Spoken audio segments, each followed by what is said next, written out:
Bart and Krista Halderson were last seen July 1st and reported missing. 50-year-old Bart Halderson and his wife Krista were supposed to travel north last week and return home on Tuesday. But their son tells Tony Galley his parents' whereabouts are unknown.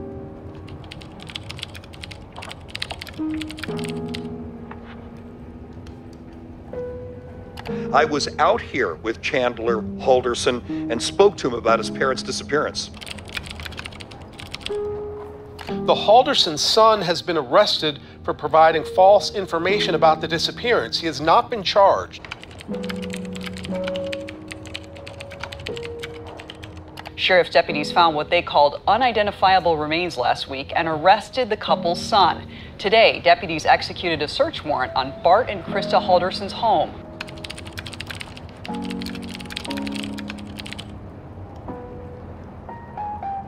This is the Google search history of 23-year-old Wisconsin native Chandler Halderson, one day after reporting both of his parents missing, and one day before the discovery of partial human remains near the wood line where evidence placed him around the time of their disappearance.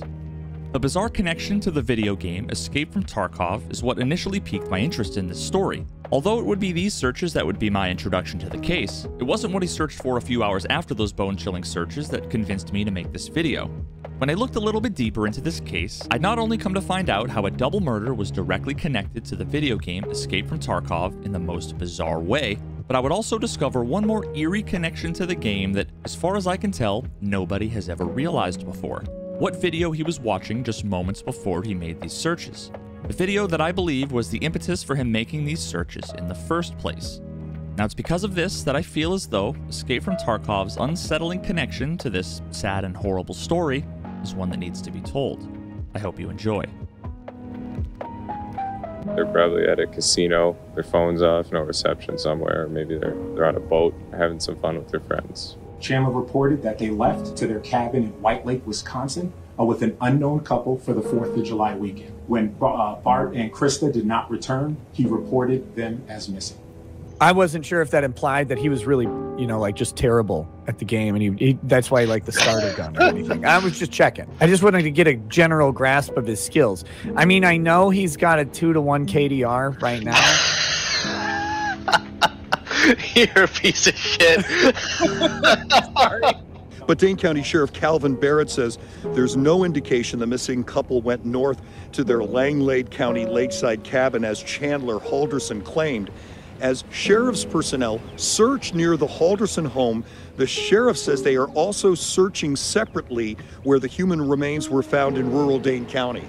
There are still remnants of crime scene tape at this property, and neighbors say roads and access was blocked by law enforcement in recent days out here as sheriff's personnel combed the land. Authorities say Chandler Halderson was acquainted with someone in this rural neighborhood.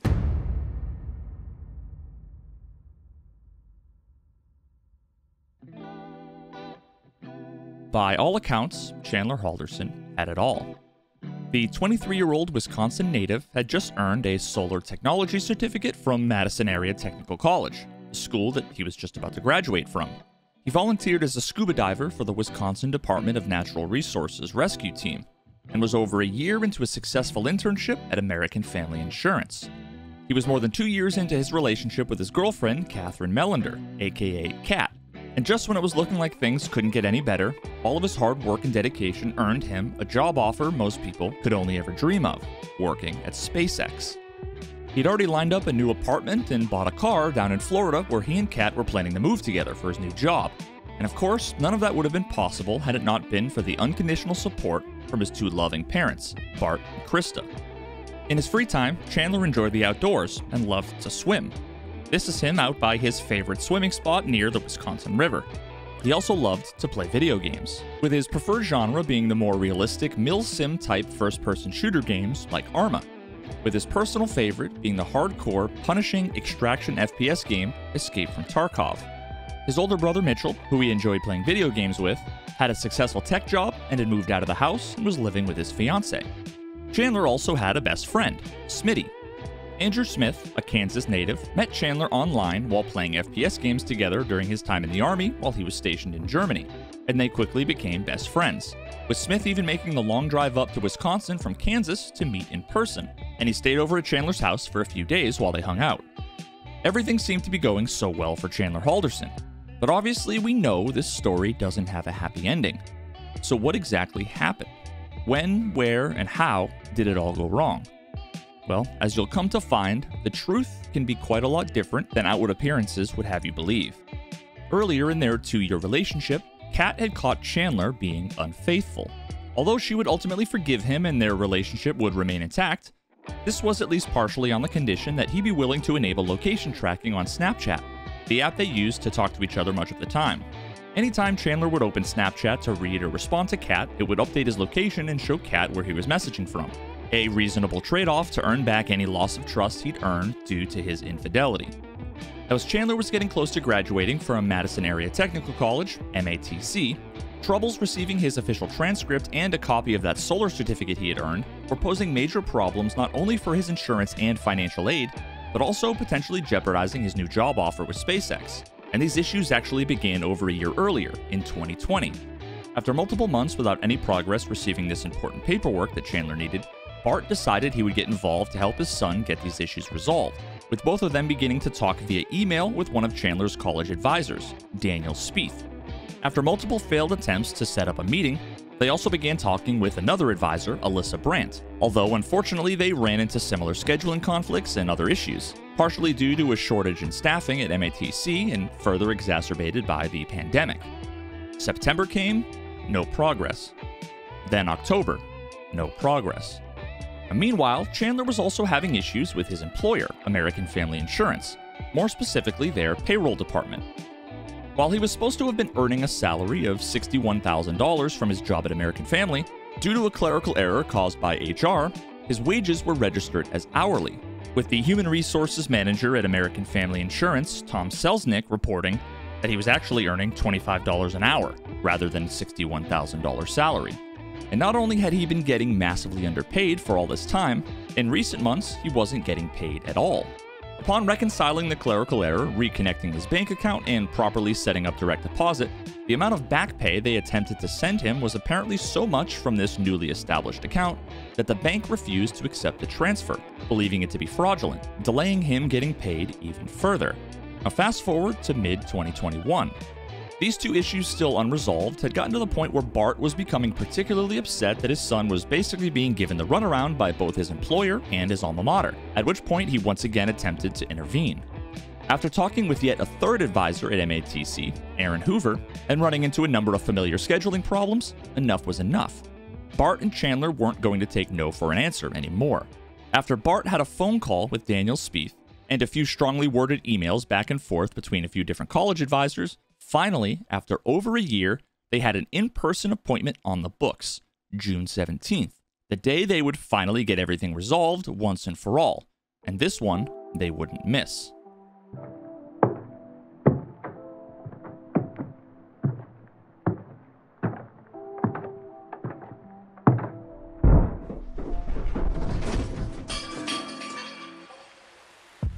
On the morning of June 17th, Chandler suffered a fall down his stairs, hitting his head multiple times on the way down, causing multiple serious, potentially life-altering injuries.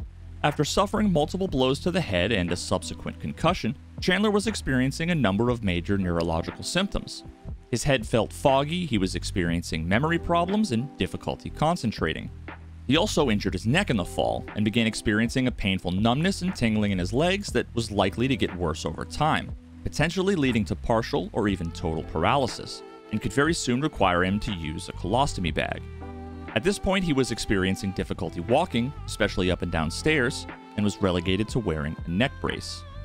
Now, on top of the potentially permanent medical issues he was now faced with, he had to of course miss the appointment he had scheduled with his advisors at MATC, and worse yet, the fall might have also directly jeopardized his rapidly approaching new job opportunity at SpaceX, as his doctor ordered that he was not allowed to travel by car or plane down to Florida, forcing him to miss his job orientation and likely losing the job altogether. Now, in late June, while sitting on the couch watching TV, Chandler was tossing a ball around the living room while playing with his dogs, at one point causing one of his dogs to crash into the glass doors on his fireplace, shattering one of the panes. Now, luckily, the dog was unhurt, but when attempting to clean up the mess, Chandler stepped on a piece of broken glass, cutting his foot quite badly, causing him to lose a fair amount of blood and leaving Bart quite upset with him due to the damage and the mess. Now, just when you think things couldn't get worse for Chandler, enter the first week of July 2021. Apparently, Bart and Krista had scheduled a last-minute weekend camping trip with some of their friends up to their Langley County cabin, leaving somewhere around 5 or 6 a.m. on the morning of July 2nd, before Chandler had gotten out of bed, although he did say that he heard them leave. Now, one day prior, on July 1st, according to Chandler, was a rather mundane day. A day that Bart, an accountant, was working from home alongside Chandler, while Krista had gone to work at her customer service job at an auto body shop only about 10 minutes away. Now, little did anybody know that this seemingly normal July day would be the last day anyone would ever see his parents alive. A day all of their lives would change forever. Good afternoon. Could you please state your name for the record and spell both your first and last name? Yeah, my name is Curtis Van Pelt. I'm a facility manager for Zimbrick, Inc. Did you know a person by the name of Krista Halderson? She was our customer service representative. Where is the physical location of your office? Street address is 1707 North Stoughton Road. Tell us what we're looking at there.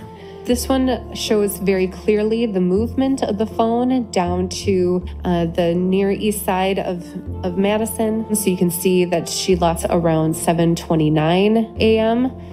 and arrived approximately 10-ish minutes later. Yeah, this is the time punches submitted by Krista. So Krista punched in at 7:41 a.m. on July 1st. This is Bart. It shows consistent usage throughout the morning into the early afternoon, with data sessions starting as early as 12:40. And then we ate noon 30. Then we went inside and had our TV show again, Wheel of Fortune. It's always on around our time for lunch. Or was it Family Feud? The Family Feud was Thursday. 104. I overheard they might go to the cabin with their friends, but I don't know. She took a lunch break 1:13 p.m. to 1:39 p.m. East Town is around the corner from us. There is a quick trip right next door, so some folks go and get sandwiches and heat them up in our break room. And at some point, police and myself and others have asked you questions. And one of those questions has been, when was the last email sent by Mr. Bart Halderson? 3:07 p.m. Eastern at July 1st, 2021. So 2:07 Central? Yes. But on Mr. Halderson's calendar on July 1st, around 3, what does that say? Chaz, M-A-T-C. Okay. Then we were hanging out again. My mom texts.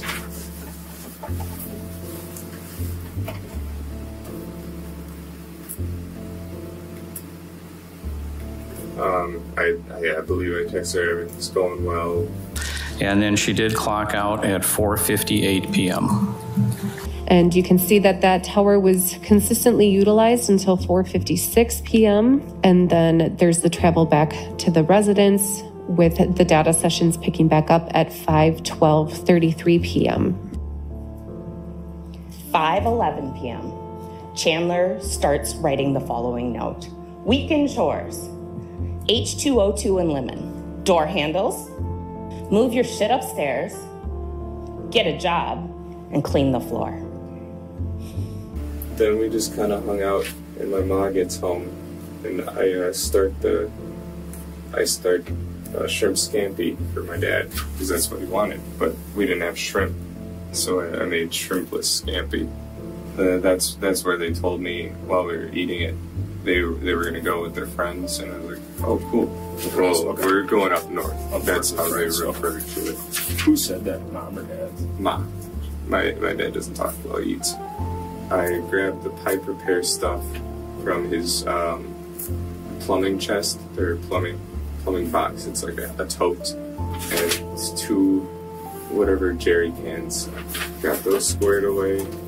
They had most of their duffels already packed at that point. And we all just started bringing them down to the mudroom with the shoes by the garage. Where you showing me at? After that, we watched, there's a Netflix original, 7 Underground. Pretty cool. I don't think I've seen that one yet. Who was watching that? The 3 of us. All 3 of you? Okay. So after our movie, we set up my couch bed. Who helped you set the bed up? My dad. Dad, okay. Yes. He knew he was leaving, and I would need that. Went to my computer. My computer was at that black table we sat at. Sure. We saw that stuff. Played a video game called Tarkov till midnight. Well, after midnight, maybe. And lose track of time. And my parents by then were asleep. And that's when I crawled into bed.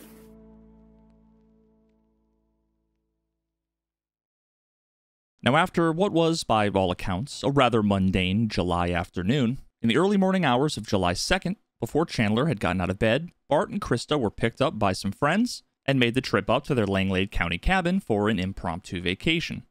1 week later, Chandler would report his parents missing, and the next day, him and Cat were taken down to discuss the events of the prior week with law enforcement to try and retrace their steps. After 90 minutes of questioning, Chandler was put under arrest, charged with providing false information to law enforcement. 1 week later, he was officially charged with the murder of his father, Bart. Over the course of the next month, law enforcement would continue to search for the still missing Krista with no success. Cooperating with the police as much as she could, Cat would eventually provide the key piece of information that would lead detectives directly to her. Not long after that, Chandler was officially charged with her murder. So, what exactly was it that led them to arresting him in the first place? What did detectives know? What had they found? What exactly had he lied to them about? One of Bart Halderson's final acts was to unintentionally leave a clue for detectives. A single loose thread that, when pulled, would begin to unravel the truth behind what really happened that day and why. Bart Halderson was one of these guys who prints his emails. I don't know if any of you print your emails, but some people, they get an email and they print it out. That was Bart. And we find one. It's an email between Bart and Krista, detailing a conversation that he had had with Chandler's advisors at MATC. He was supposed to meet with someone else, so we met with this guy, Daniel Spieth. Chandler's gonna get a solar certificate. He's registered for fall classes. He's in the IT program, all of these things. But Bart Halderson talked to this person. So police honed in on something. That line. When I talked to the advisor, he sounds just like Chaz on the phone. That is, of course, because Bart Halderson, when he talked to Chandler's college advisor, was just talking to Chandler. How does this happen? How does this kid, with everything in the world going for him, promising new jobs, school, a girlfriend that loves him, willing to move across the country for him, how does this happen? And what you'll learn, it happens because none of these things are true. And Chandler spun an amazing web of lies. The people at American Family Insurance, they'd never even heard of him. I work for American Family Insurance. And what is your title? Employee Relations Manager. Did they ask you to research whether or not Chandler Halderson was ever employed by American Family? Yes, they did. And what did you find out? I found no record of that person working for American Family. And police started to find emails like this. This from Tom Selznick, a guy at American Family Insurance, a Northeast remote human resources guy. You're registered as salary, but you're making hourly. And these emails would go back and forth with Chandler and the HR person, and eventually he'd forward them to his father. But in the way a parent looks at their child as maybe telling the truth is not the way that you as jurors have to look at this. You, like the police, maybe have to take a more critical look at emails like this. Why is the guy who works at Human Resources at American Family Insurance using a Proton Mail generic email address? Do any of your employees, as their official email, have a Proton Mail account? No. Why is the guy who's the Human Resources manager spelling the word resources wrong, saying he's the Human Recourses manager? It's comically fake. Did they also have you research whether or not Tom Selznick was ever an employee of American Family? Yes, they did. And was he ever an employee or a contract employee? No. He had told everyone he was going to MATC for college and that he was about to graduate. And you'll hear there's a hint of truth to that he was going there at one point. In fact, there's a hint of truth to all of these lies. He did go to MATC for like a semester. He failed out. I work for Madison College. And specifically, what is your title? The Director of Employee Relations. And were you asked specifically if 3 individuals ever worked for Madison College or MATC? Yes. And were you able to look in a database or some historic information to see if Aaron Hoover had ever worked for Madison College or MATC? I was able to look. And was Aaron Hoover ever an employee? No. Were you able to repeat the same process with Alyssa Brandt? Yes. And was she ever an employee for MATC or Madison College? No. What about Daniel Spieth? No. The Madison police, they don't even have a scuba diving team. Neither does the DNR. I'm currently on the Calumet County dive team. I was on the Winnebago County dive team when I was working for the Menasha Police Department. I'm also a public safety diver instructor, so I work with numerous dive teams.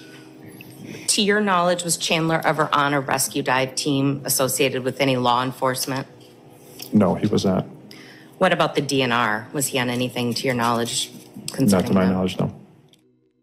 Now, around this time, Chandler started telling people an extraordinarily bizarre set of claims. And this concussion he apparently suffered, he did go to the hospital. You'll hear from the doctor who was there. I'm an emergency physician at the University of Wisconsin Hospital and Clinics. So on June 17th of 2021, did you in fact see a patient named Chandler Halderson? I believe he was complaining of some pain to his head and his right ribs after a reported fall down some stairs. That he had a brain bleed. And the headaches should be fixed after the hemorrhage is cleared a little bit. Did you tell him that he had a brain bleed? No, ma'am. A hematoma. At any point did you tell him that he had a hematoma in his brain? No, ma'am, I did not. That he had spinal damage. At any point did you tell him he had a spinal injury? No, I don't believe so. That he needed his head drilled open. At any point in time, did you have to drill a hole into his head? No, ma'am. That the inability to use his legs at all. The legs are probably going to be permanent. At any point did you tell him that he would have an inability to use his legs in a normal manner? No, ma'am. Couldn't drive. People had to do that for him. I don't even know if they're done getting like as bad as they can be yet, so. At any point did you ever say that he shouldn't drive long distances?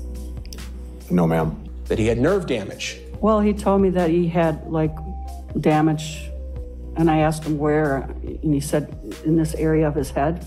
That's not it. It's a simple nerve damage from the hit in my spine, so it's permanent. Okay. At any point did you tell him that he had nerve damage? I don't believe so, no, ma'am. Well, he said it wasn't good, that they might have to do some surgery or something, and that he needed to get a colostomy bag. Probably colostomy bag down the road and all of that. At any point did you tell him, because of his mild concussion, that he was going to have a colostomy bag? No, ma'am. But most importantly, he couldn't go to Florida. The doctors had told him he couldn't fly. Of course, that's not true. At any point did you advise him that he should not fly in an airplane? No, ma'am. And given what you're going to find out in this case, you may conclude at the end of it that he never suffered any fall at all. There's no indication he had ever even applied for a job, much less had any job at SpaceX. The apartment he told his girlfriend he'd rented and the car he'd bought, none of that was real. What you may conclude is that it was all made up. So police looked at that original note again, and they saw something interesting, which is in this sea of fake people, Daniel Spieth, Aaron Hoover, Tom Selznick, Alyssa Brandt, there was one name that stood out. Omar Jobe. And that name didn't stand out because it was fake. It stood out to the police because it was real. That is the only real person on any of these emails. And what we've discovered in this investigation is in just the day and a half prior to being murdered, Bart Halderson called MATC and pretended to be Chandler to try to finally get some information on what's going on. And for 17 minutes, Bart Halderson talked to a man named Omar Jobe. Doesn't even really remember the call, but it was recorded for customer service purposes. Roman Services, this is Omar. Hi, I'm trying to get an appointment scheduled to meet with somebody to mainly just get a copy of the transcript and also a printed copy of a certificate that was earned and other degree verification. Okay, for the degree, you have to download the duplicate diploma form and send it in with a check or a money order of $4 for the diploma to be mailed back to you. For the transcript, you have to go online and request it. I've gone through the process before. I worked with, I tried to work with Daniel Spike to see if he can get through the information. I don't know if he's with you guys anymore, but it just seems like the ball keeps getting dropped. If we've earned a certificate, say in that solar program, you said where does that get requested through? If you earned a certificate, yeah. I don't see that you earned a certificate. You were taking IT classes, right? I don't see that you were in a program. Well, prior to the IT, there was a solar program too. Yeah, but I don't see that you were Chandler. I don't see that you were admitted in any program. Well, you said they were, the IT degree is in there, right? No, those are just classes. Like it's the general education classes and then the IT classes. You might have just took the classes but not be in the program. Do you have an Alyssa Brandt that works in that area or anywhere in the campus? No. How about, does Daniel Spice still work there? No. Okay, that should have done. Okay, thank you for your help. Bart Halderson, shortly after that, sends a text message. A text message that ultimately sealed his fate, which was a text to his own son. And it says, "I spoke with Omar Jobe."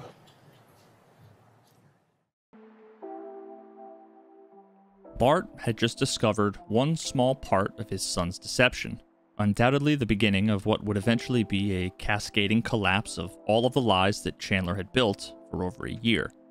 He would soon find out the truth about his internship at American Family Insurance, the truth about his education at Madison College, the truth about his new job opportunity at SpaceX, the truth about his volunteer work as a rescue diver, the truth about all of the fake emails and phone calls and payroll problems and schedule changes, and about his conveniently timed fall down the stairs and the supposed health problems that came as a result. At some point, Bart would set up a meeting with Chandler and MATC for the 1st of July at 3 p.m.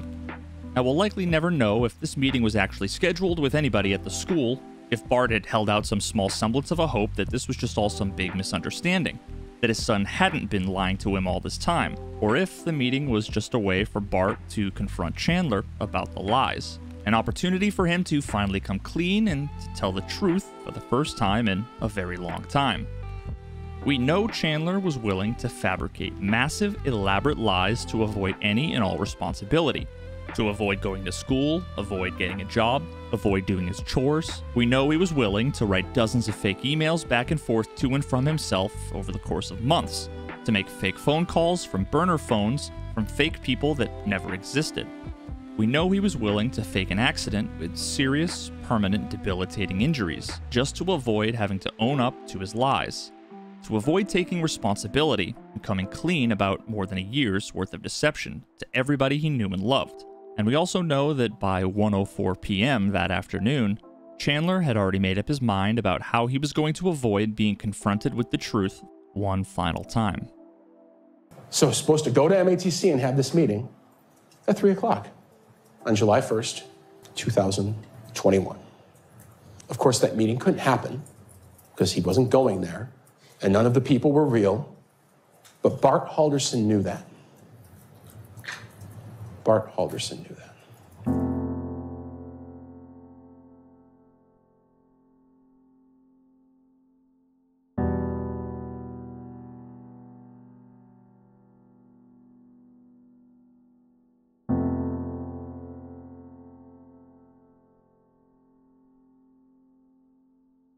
So people that have the health app on their Apple phones, every hour Apple will document, steps traveled, distance traveled, among other items that you can select to be shown in the app.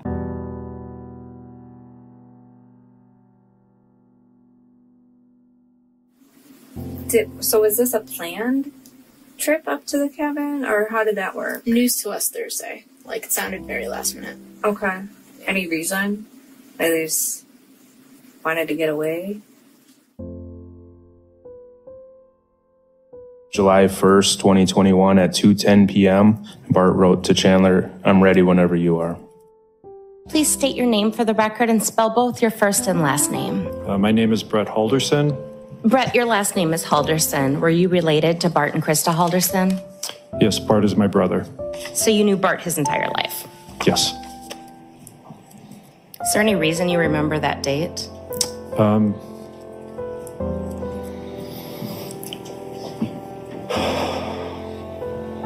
Because that's my birthday. Our family makes it a ritual of contacting each other on our birthdays. And that was the phone call that he had made to me that morning. Is that the last time you spoke to your brother? Yes.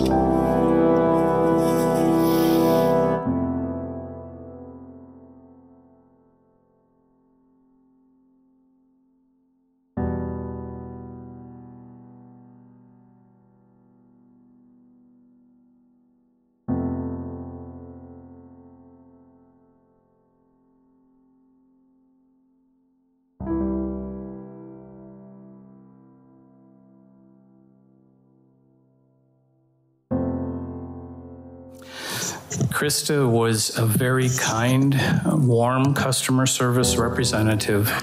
She had a genuine concern for all of our customers on the phone and in person, treated everyone with empathy, and I had many compliments from the general public. Anyone who dealt with her went out of their way to tell me how great she was.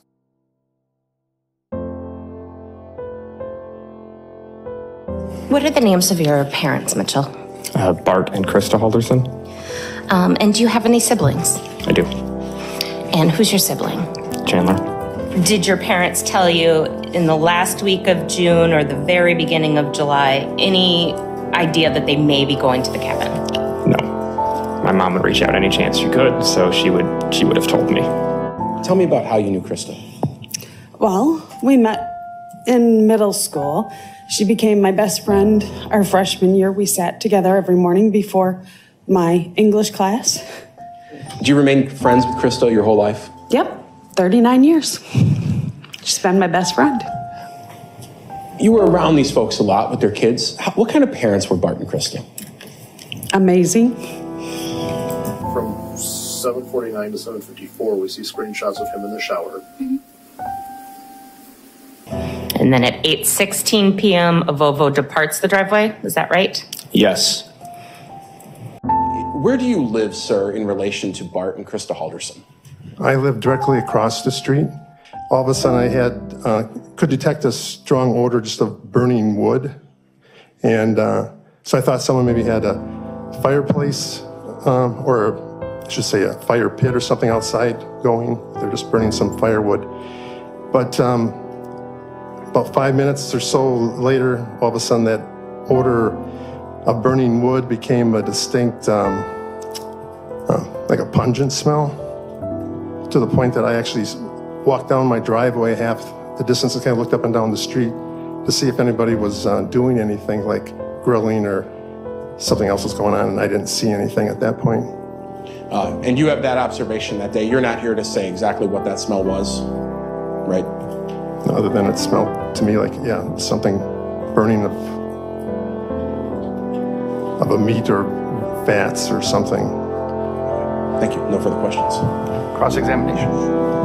No, thank you.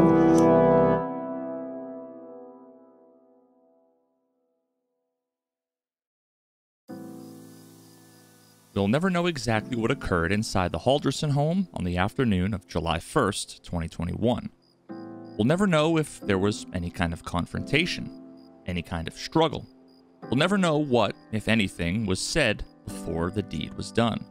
But we do actually know quite a lot about what happened that day based on what we know happened in the week that would follow, by scrutinizing the different stories that were being told about the events of that week, by comparing them with each other, as well as with the available evidence gathered during the investigation conducted by the Dane County Sheriff's Office. In order to start filling in the blanks of what really happened that day, let's begin on the following day, and work through the timeline of events told to officers by Chandler just 1 week later. On the morning of the 2nd is when he claims that they left with the mystery couple to go up to their Langley County cabin. And while his parents were gone, he decided to blow off his chores and waste most of the day playing more Tarkov. I got up shit the day where I play video games. Okay. Parents are gone, why not, right? Yeah, I didn't do anything that I should have. I should have been cleaning and all of that. Now, straight away, there's multiple issues with his narrative. Firstly, we know from security camera footage from his neighbors that nobody arrived or departed Chandler's house in the morning anytime before 7 a.m., so the available evidence is already at odds with his story. But we also know that despite him claiming he was at home all morning, we do actually have security camera footage of him leaving his house, driving Bart's Subaru at 7:02 a.m., arriving back home at 7:31 a.m. Where did he go and why? We'll come back to that. Concerned that Krista was a no-call, no-show at work that day, something very out of character, her friend and co-worker Dan stopped by the house to see what was up. So around 4:35, 4:40 or so, we drove over to their house to see if I could get a hold of anyone. What caused you to drive over to her house? Just because it's weird for her to not show up to work. And then at that point, Chandler came to the door. We talked outside of the side garage door. And then he had given us a story about how they had gone up north in an emergency to the cabin and went with a couple that he was not sure who they were.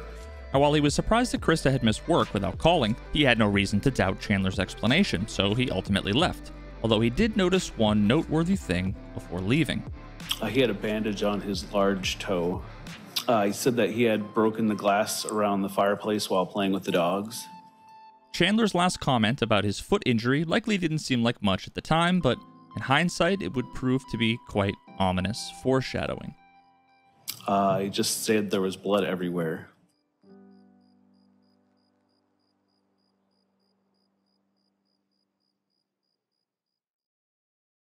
Later that afternoon, after Kat got out of work, she was planning on staying over the night at Chandler's, although she had to run a few errands beforehand.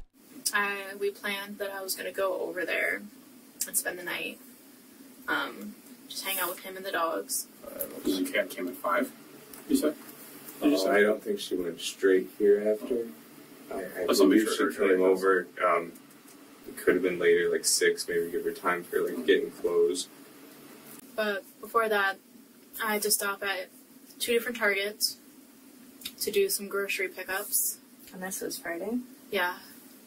I stopped at Hilldale to East to my mom's house to grab the hydrogen peroxide and the Swiffer because Chandler broke the glass of the fireplace that day and cut his toe, so he had wanted to clean that and then clean up the glass and blood.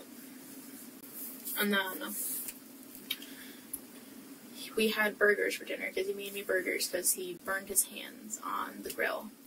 In a later interview with police, just like Dan, Kat recalled a detail that once again seemed far more mundane than it really was. When you got to the house, did you notice any smells that were odd to you or different? There was a smoky smell, but I thought it was because of like the fireplace, like it being open. The next morning before 7 a.m., Kat leaves so Chandler can spend the day doing chores. Do you know what the chores were? Like, what does that mean? Chores, like his family usually gives him housework, like, you know the grass outside the front of his house? He usually has to take that to the dump. Make sure all the remaining glass is up, you know, do his laundry. Do you know, did he go to the dump? I think he said he went, but it was closed.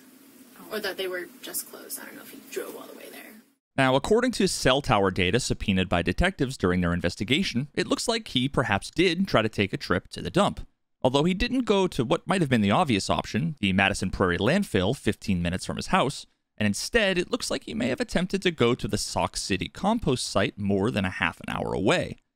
Now, I put together a rough recreation of the estimated route that he took that morning from the cell tower data presented during his trial. We know he left his house at 7:48 a.m., and not only was his apparent destination quite a ways out of his way, but the route that he took to get there was an interesting one indeed. First, he went south along the coastline of Lake Mendota. Then he came up northwest towards Sauk City in Prairie du Sac, arriving sometime around 8:30 in the morning. Cell tower data and multiple phone calls placed him in this general area for about 30 minutes, and then he came back over the river, driving pretty much straight east and arriving home at 9:30. Now, as Kat had mentioned, the dump was closed on the weekends. So what exactly was Chandler doing out there in the area for all that time? He failed to mention this trip to detectives during his interview, so perhaps we'll need more information from elsewhere to know. Now, Kat also mentioned during her initial interview with police that she knows that she was home during this period of time because she had a screenshot of a Snapchat that she had sent Chandler of her home with her dog at 8:53 a.m. Now, it's also worth highlighting the question that the officer asks Kat that, once again, at the time didn't seem significant, but would eventually prove to be quite relevant indeed. I know around what time I was home. Took a picture. So on your Snapchat, do you manually enter your location, or is it just through your... Whenever you open Snapchat, it has your location. Okay. Yeah, unless you turn it off. Okay. And so on Saturday, I was with my dog at 8:53 a.m. Now, according to Chandler, he had been feeling quite upset and anxious because of his fake injuries, so he claims that he stayed in all day and just played video games. And this kind of like set me like to ask for some space, and I just kind of gamed Saturday. Yeah, it's just the same game. Escape from Tarkov. Couldn't tell you when I went to bed. I think I might have even stayed up till 2. Now, Chandler again failed to mention more details about what he did that day, starting with the fact that he went over to Kat's that afternoon. Came over around like lunch-ish time, like noon, I believe. 11 noon time. We hung out, watched Daybreak on Netflix because we started that Friday night. Then he left around like before 5, so maybe like maybe late 3, almost 4 to before 5. Like. Now, not only did he not mention that to detectives, but he also had no mention of what he did that evening outside of supposedly playing Escape from Tarkov all night. But we know he left his house just after 10 p.m. and was gone for around an hour and a half before returning back home. Now, around this point, Kat was already noticing a big departure from his parents' typical behavior, and she was beginning to get concerned. And it's like, the entire weekend, I'm like, hey, did you hear from your mom? Did your mom text you? Because, like, I'm so used to her texting him, like, while we're hanging out or while she's away, you know? And he's like, no, but, like, maybe the self-service is bad. It's a busy weekend. They're all probably using, like, one tower. Sure. Yeah. And then, like, did you hear from your mom? It's like, no, not yet. It's fine. It's probably busy, you know, with their friends. Saturday night, Chandler would send 2 text messages to his mom, saying, hoping this goes through, I bet there's a lot of people up there making it hard to message, and then played Escape from Tarkov for the rest of the night. Then we get to Sunday. It's the 4th. In the morning, I'm a little worried about my family.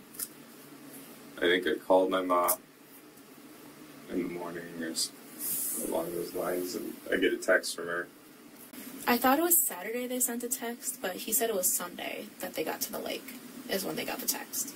Okay. I thought it was Saturday. Sure. He said Sunday. It was a text message. It wasn't even an iMessage, so I assumed. She said White Lake today, so she sent it that day. couldn't figure out where she was. Because it was a text, there was no iMessage, so I kind of just like left it at that. They're safe, they're alive.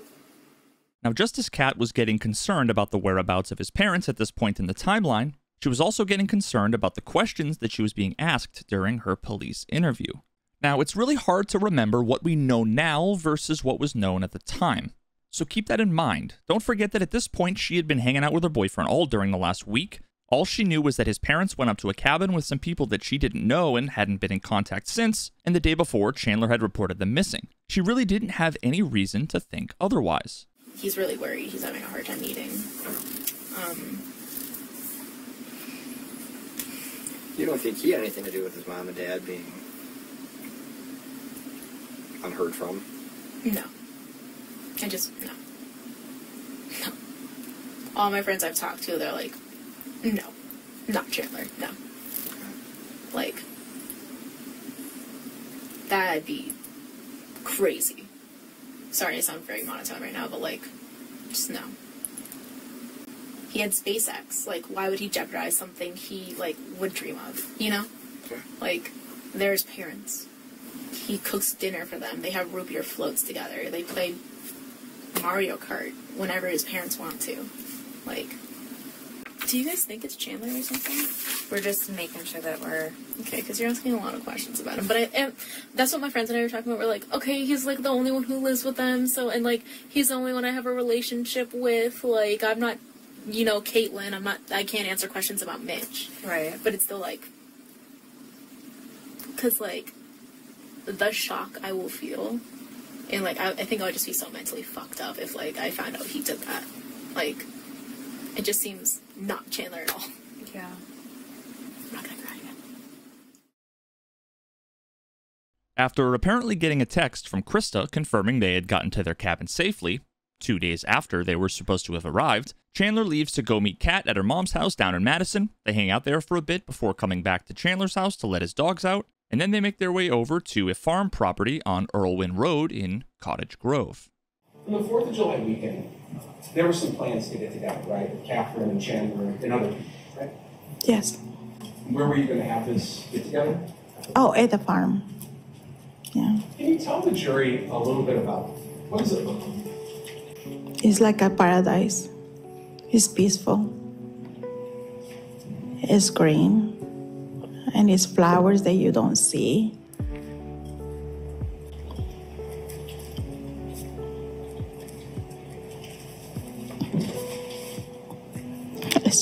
It's just beautiful.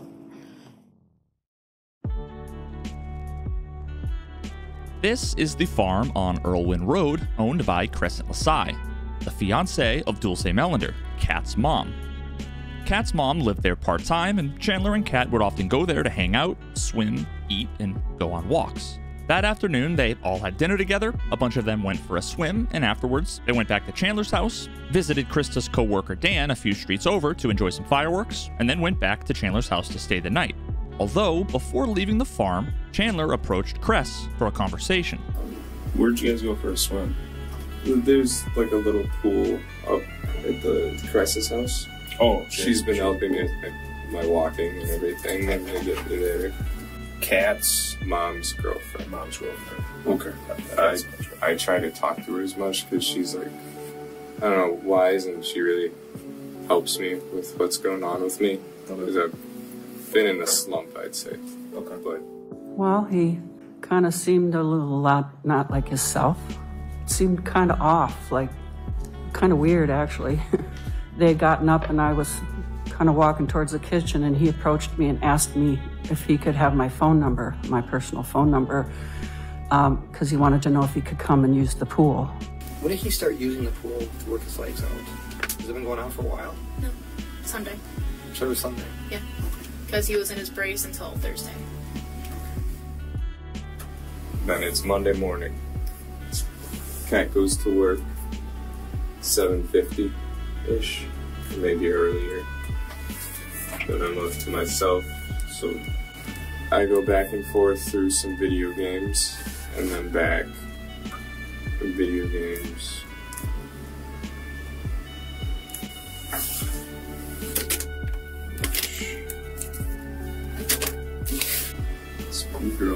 video games. This is Monday.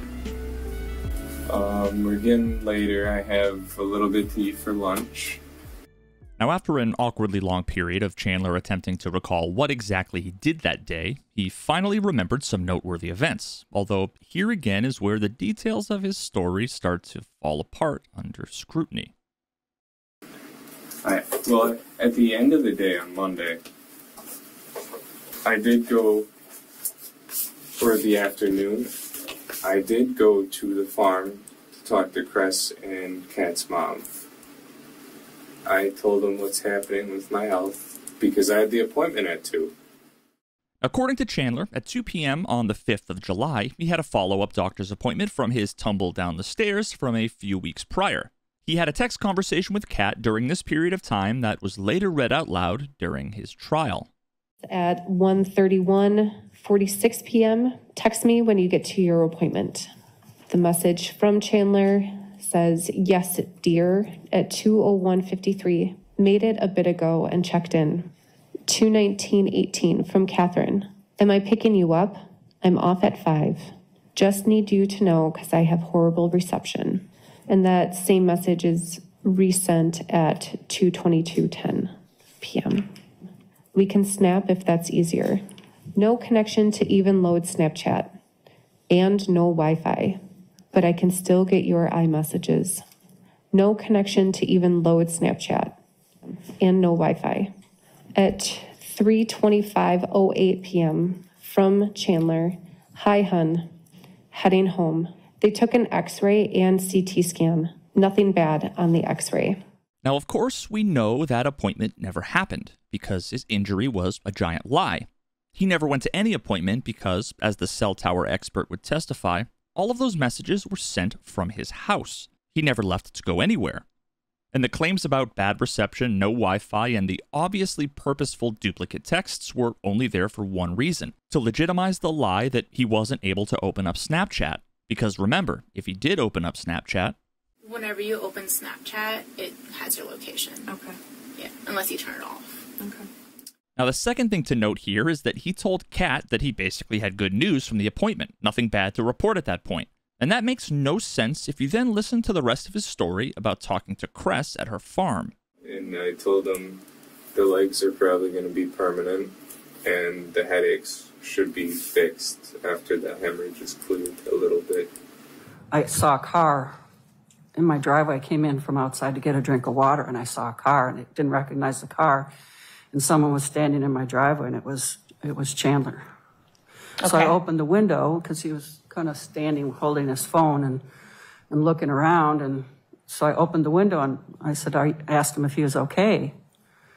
And he said, yeah. And I said, are you here to use the pool? And he said, yeah, would that be all right?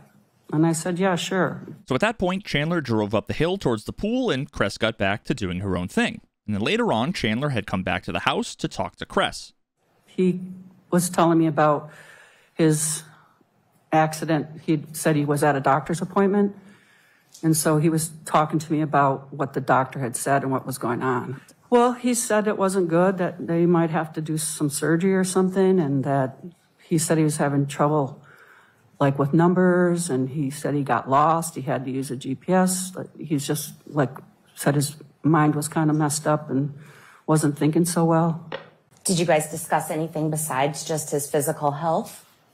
Yeah, I asked him, how he was, overall doing, and about his job, because he said he was getting a new job in Florida, and I asked him about that. And what did he say?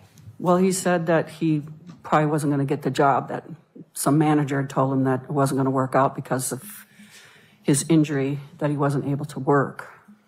And then I'd asked him about maybe he could go back to American Family, and he said no, he didn't. He said that wouldn't happen, he wouldn't be able to do that. So he seemed concerned about, maybe not having a job and what was he going to kind of do. And I asked him, would he talk to his parents? Maybe could he talk to them, or, things like that, just to try to reassure him, because he just seemed upset about this news that he had gotten from the doctor. And he said, no, they're still up north. And I just says, well, maybe it would help you to talk to them. And his response is, he says, no, they'll just be mad. And which seemed odd to me, why his parents would be upset with him, that he was hurt and couldn't work. You know, it just seemed odd to me. Before, he'd come down and I'd asked him, you know, how was the pool? He didn't answer, and he said he was going to go back to use the pool. And then Dulce and I continued to talk because we just felt something was a little odd, you know, so we were concerned, and her and I had a conversation about him of what was going on. Now, after some time, Cres was getting a bit annoyed because she wanted to go use the pool herself to cool off after a long day of working on her farm. And she typically preferred to swim topless. And hey, she's got a remote property, it was a particularly hot day, I get it. But of course that means that she had to wait until Chandler was gone to swim, as it would have been weird for her to be swimming there topless with Chandler. So after a while, her and Dulce decided that they were just going to go swim, and if Chandler was there, they'd kick him out. Now, you might be thinking at this point, why, if his injury wasn't real, would he be asking Cres to use her pool for physical therapy in the first place? Why he'd be making a trip to her farm alone, and why he'd seemingly changed the story about the result of the doctor's appointment between telling Cat that he was leaving and about an hour later when he was talking to Cres. Well, the reason is because not only did he never intend to use the pool that day, he never intended for Cres to see him there at all. And because she did see him, and in fact saw him acting quite strangely, he had to manufacture some reason for him to be acting the way he was acting. Some reason for him to be doing what he was doing, and some reason to justify him being where he was when they saw him. Well, when we drove up and you could kind of see no one was in the pool, and I didn't see, I was looking for him, and then when I looked to my right, when we came up the hill, I had the doors open in the shed, and I could see through the shed that his car was parked on the other side of the shed. All right, can you approach Exhibit 57 here and kind of point to where you saw Chandler's vehicle? We came up, there's a hill here, and we came up, and you could see through the doors. You could. The car was parked right about here. Okay, thank you. So he was parked kind of near, this is some wood and an oil drum. Yeah, there's a pile of timber logs, and then it's like my scrap junk pile for metal and things. Fair. And it's kind of near the wooded line here. So obviously that's already very strange. If Chandler came up the hill over here to go swimming in the pool, then why would Chandler's car be parked all the way over here on the other side of the barn by the wood line? Now, surprisingly, this encounter gets even weirder. So what was Chandler upset about on Monday? The doctor's appointment? The doctor's appointment and losing the job. Okay. And I'm sure on top of it, like, his mom not texting him. But she did text him on Sunday. Mm-hmm. You know, break down by their shed and they go swimming. Right by the swimming pool is the shed, so they wanted to watch me, like, you know, break down and all that. So after I noticed they're just watching, I just walk over to them. Describe your breakdown to me. I actually cried. Started kicking grass. Just doing the toddler tantrum shit. On Monday, he said he walked off by himself, but he was going to cry, so. On Monday, he walked off by himself too. Had a little cry. Yeah, a little cry session. Why was he upset about it? If Mom had texted him on Sunday saying that... The job thing still. Oh, the job thing. Yeah. And when did he find out about the job? Was that Monday? Yes. Because it was right after his appointment. Because they, like, called him. HR did. Okay. Well, yeah, because we go and he's not in the pool, and we see the car, and then I'm like, what the heck is going on? What is he doing? And I said, well, I'm going to go over, and Dulce was like, we were like, what's he doing? You know, what is going on? Sure. So we drove over to see if he was in the back of the car. Was he sleeping? What was he doing? Was he smoking weed or something? We didn't know. So we drove in the mower and drove to the back of the car because I thought maybe he was in the back of the car taking a nap or I don't know. And we look in there and there wasn't anything in the car that we could see. So I said, I don't know, but I'm done. I'm going to get in the pool. I just was hot and irritated and just didn't want to deal with it. And so I said, I'm going to the pool. So we left and drove and parked the mower by the pool. Okay, so you took your mower, drove back over by the pool, and parked, and then proceeded and got in the pool. It was at this point that Dulce and Cres witnessed Chandler walking out from the woods, shirtless, over by where his car was parked, and then proceeded to walk over to the pool to talk to them. Then I hopped in the water with them. Yeah, he came up to the pool. And I said, hey, Chandler, I don't have a shirt on. Sure. Because I go shirtless in my pool. That's kind of why I was waiting for him to leave, because I wanted to have the privacy to get in my pool. Sure. So it was too late. I was in the water, and I realized Cres didn't have a top, and that was uncomfortable. And he said, well, if it would be all right, I'd like to get in the pool. I'm kind of sticky and I'm hot. And I remember looking at Dulce because I want to be respectful. And I said, well, I don't have a problem with it, Dulce, if you don't. And she just kind of was shrugged and, you know, I kind of could tell she didn't really like it, but she just kind of turned and was sort of like, whatever. He went to the east side of the pool and we kind of went to the west side of the pool. Okay, and was he actively swimming or something else? No, he just kind of dipped up and down and kind of was like washing, you know, like himself off. He said it was kind of scratchy on his walk and he's itchy and sticky, so he was just kind of like... So you did a motion with your hands, yeah, and like you said the word wash. Yeah, like he'd dunk down and then he'd kind of like, you know, be doing like this and dunk down and kind of... So that entire thing was obviously extremely bizarre and raises quite a lot of questions. But don't worry, these questions are going to be answered very shortly. Tuesday morning. It was just...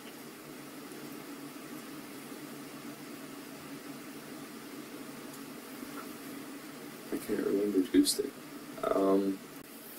Cat's working up, and I'm gaming, job hunt, and then I started trying to get the glass. I've been a little lazy on the glass. I just kind of had chairs in front of it. I broom and tossing the glass into recycling. My blood was kind of on the floor, so I got the Swiffer I borrowed from Cat. I Swiffered the floor, like not the stone, but the floor. And then I got a little bit in the kitchen. And then everywhere kind of I walked, pretty much. The bathroom, the kitchen, and then I couldn't get the carpet, so I still stained that up a little crappy. Where was there carpet at? The stairs between basement and kitchen. Carpet. Oh, that's right. Carpet stairs. I tried. I can't get it out. Then all the way up to the laundry room where I found my first aid kit.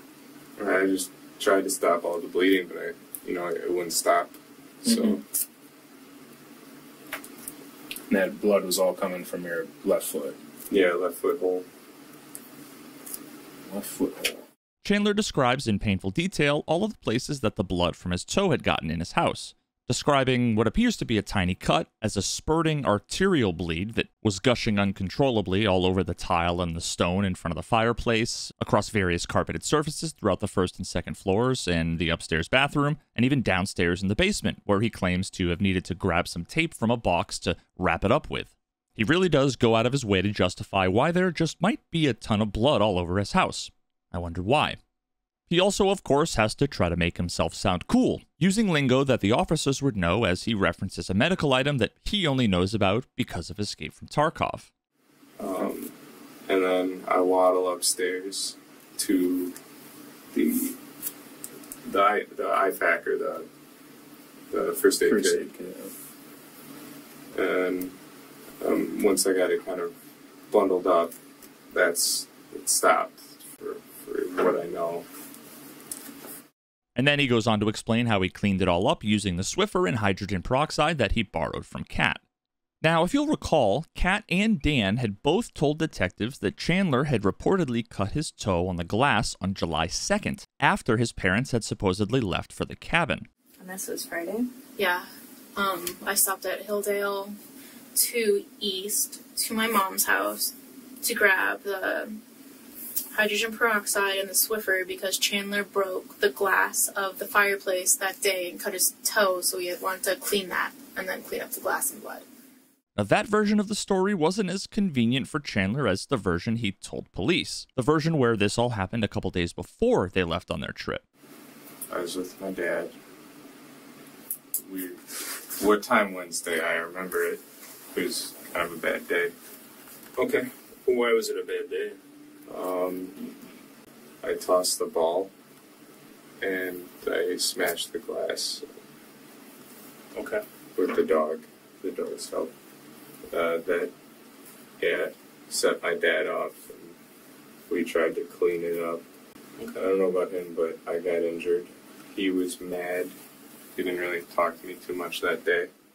This version of the story places Bart and the broken fireplace glass in the house at the same time, which, for reasons that are probably obvious at this point, works much more in Chandler's favor. Although even then, he was able to come up with other justifications for why his parents' blood would basically be all over the place. Did your dad get injured at all when the glass broke? Did he step on any? He sent me up, but I don't doubt it. When he gets mad, he's not thinking. So we don't know if your dad got hurt? No. Okay. No. But my best guess is that guy reached in the fireplace and cut off his arm or something. I don't know. Alright. What's up? Head pain? Do you guys have like Tylenol or something? I know you guys can't really offer anything like that, but like a headache? Yeah, I've been getting the migraines from all of the hits and stuff. Is there any reason to believe mom or dad's blood would be somewhere in the house? Have they been injured at all that you're aware of? Well, my dad scratches his psoriasis till he like gushes blood enough to run down your leg, like cover your leg, I suppose. Like he has it on his knee. I asked him to stop, but he doesn't do it when he's stressed out. Yeah. He just kind of like, it's his tick. Yeah, probably itches. Does he, does it enough to get on the floor? Does it leave? Oh, yeah. Like how much, like, before we were talking the water bottle lid and the Yeti lid, is there, I mean, like, are we talking puddles like that, or just ribbons, or? It could be enough. Okay. But my mom's blood, just from her bloody noses she gets sometimes when she wakes up. She can't be in the living room too long because that's a dehumidifier. And if she does, her nose gets bad. Not like a regular one. She gets it bad. When she gets bloody noses, are we talking it's just spraying around? Is it just dripping? Well, it's not squirting, but it's just dripping, and she doesn't notice it. Okay. She can't feel it anymore. Right, so his dad scratches his psoriasis so much that blood gushes down his leg and pools on the floor, and he won't stop unless Chandler tells him to, and his mom gets terrible bloody noses that she apparently doesn't feel until it's too late and is dripping all over the place. That's awfully unfortunate, or perhaps convenient, depending on your perspective. Now, the rest of that day was fairly uneventful, so let's move on to Wednesday, July 7th. So now we're pushing Wednesday, aren't we? I try to go to the farm. I keep spamming Cres. I kind of need someone to talk to because I'm freaking out about my parents. Never picked up from Cres, so I go home. Did you drive over to the farm, or? Yeah. Because she wasn't answering her phone, right? No, I got close, but then I realized I can't just show up. They'd shoot me. They don't know when I drive, or what I look like with a hat on. They got guns over there, or would they actually shoot you? No, I'm just saying. Her dad lives there. He's 90. He got a buck when he was 95 or something. So I know if he didn't know who I was, he could have. Yeah. So he can use a gun. That's why I wouldn't do that. Yeah. Now, of course, we know that the story about him freaking out and needing Cres's shoulder to cry on is a lie, so what was he doing at the farm this time? It's less than an hour drive round trip between his house and the farm. So Chandler getting home at 10:49 a.m. gave him something like 15 to 20 minutes to do whatever it was that he did before coming home. And then about a half an hour later, he drove to the Northeast Precinct of the Dane County Sheriff's Office to officially file a missing persons report for his parents. All I would really want to ask you is just if there's any information that you feel like, you know, would be worthwhile for us to share. They were picked up by their friends, who I never got the name of, and I assumed it was someone I was aware of. So that's what I assumed. I never really asked any further into it. And so they got picked up, and they all went up there by like another couple. Picked up here? Yeah, here at my house. Okay. Before I woke up, they had everything packed up and ready to go. And you don't know who? Jeez. The 8th of July, 2021. One day after Chandler had reported his parents missing. At this point, he has to be pretty stressed out. We obviously suspect by now that he was involved in his parents' disappearance. And although we don't yet know so many of the details about what happened over the week that followed, we have all of the puzzle pieces ready for us to finally understand the truth about what really happened. Chandler's carefully crafted narrative had managed to get him this far, but now it's officially become a missing persons investigation, and his week of preparation would finally be put to the test. I can only imagine the anxiety that he would have been feeling at this point. He probably would have been doing everything he could to get his mind off of what happened over the last week, to try and relax, distract himself from the investigative spotlight that was about to be shined on him. As we've come to learn, Chandler isn't exactly the kind of person who champions the truth. The truth is like a stone, sturdy, enduring, resilient, the ideal material to use as a foundation for beliefs. Now, the thing about a lie is that it's more akin to sand than stone. It's adaptive and ever-changing to fit any situation, which is of course a great thing if you want to tell a story, or convince someone of something to benefit yourself, or perhaps get away with murder. But of course, unlike anything built on a foundation of stone, when you build upon a foundation of sand, you have to know that your days are numbered, the clock is ticking, and all it takes is a single tiny nudge for the entire thing to crumble to the ground. And that's what happened on July 8th. Chandler claims that he spent the morning, like many mornings prior, doing nothing other than watching YouTube and playing video games. And for once, I believe him. We know that he was Googling for tutorials on how to complete the extortionist quest in Escape from Tarkov, one of the earliest beginner quests, perusing the Tarkov wiki for more information. We also know he was watching YouTube. We know he watched this video from Landmark. All right, we got the Fedor.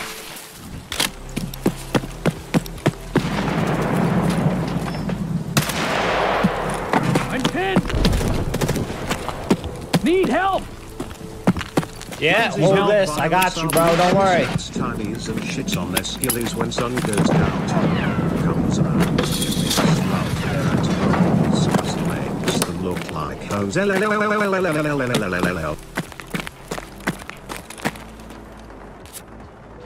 Oh, shit. Now, it was the next video that he watched that I think was far more significant. We know he was very likely playing video games and watching YouTube to get his mind off of the stress of the impending police investigation. It must have felt like an immense weight bearing down on him, wondering if he was going to be able to get away with the murder of his parents. But for now, all he wanted to do was get his mind off of what happened, to try and forget, even if for a few hours, what he did to his parents, and how he did it. But the next video he watched must have made that impossible. Hey everybody, One Pig here, and we did it. We did it. We got max rep fence. Okay, so first off, what is scav karma, right? Scav karma and reputation with fence are the same thing. The number that you see as the vendor loyalty amount that you see on fence as a vendor is scav reputation. Immediately after watching that video, a video made by OnePeg, one of my great content creator friends from the Tarkov community, Chandler stopped playing video games. He stopped Googling EFT tutorials, he stopped watching YouTube videos, and decided to Google Body Found Wisconsin, along with the rest of the disturbing, grisly searches we covered in the intro of this video. But why? I'm sure some will think that it's a coincidence, but I would disagree.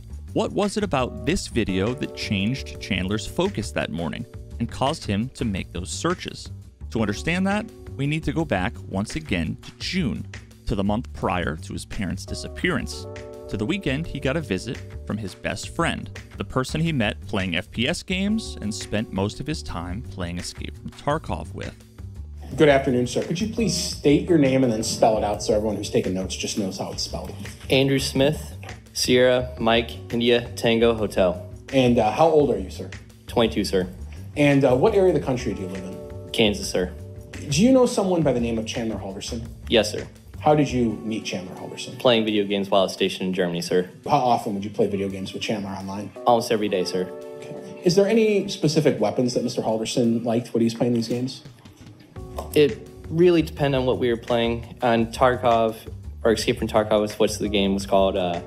It would range from realistically to whatever we could find inside the video game, because not everything was necessarily easily to collect, but the SKS was certainly a weapon that was fun to use in Tarkov and was something that I had grown interest in as well. At some point, you decided to come visit Chandler. Yes, sir. Whenabouts was that? I think it was June, sir. How did that come about? Did he ask you to come up? Did you decide to come up? So it was one of those last-minute decisions I was able to make, sir. I went and looked at how many points I had. I was able to take off work, and I went and called off work that day so I could come up and have a weekend with driving up there and then spending 2 days with him, sir. It's a long drive up here? No shit. Yes, sir. It's okay. When you visited Wisconsin to see Chandler, you brought him a gift. Yes, sir. What did you bring him? I brought him a 20-inch barrel SKS. How did you acquire this gun? So I purchased it initially because I thought like, oh, well, I like it in the video game. I might like it in real life. And then I fired it. It sat in my safe, and then I never touched it again. And then it just dawned on me like, well, I'm going to give it to someone who might actually appreciate this weapon and take care of it and all that. So I ended up giving it to Chandler as a gift. How did Chandler react when you gave him the gun? Oh, he was happy. What do you mean? But how do you know he was happy? Or how do you know that?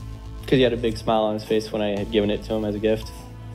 Had Chandler asked you for this gun, or was this just your idea? I think he had at one point asked for it as a joke, but mostly it was my idea, sir. Okay. You brought him other things that go with the gun? Yes, sir. What type of things? So I had brought him a steel canister that had contained roughly 480 rounds of 7.62 by 39 steel case tool ammo. Were there any magazines that came with the gun? Yes, sir. 3. Those all went with that gun? Yes, sir. Were they loaded when you gave them to him? Not initially, sir. How did they become loaded?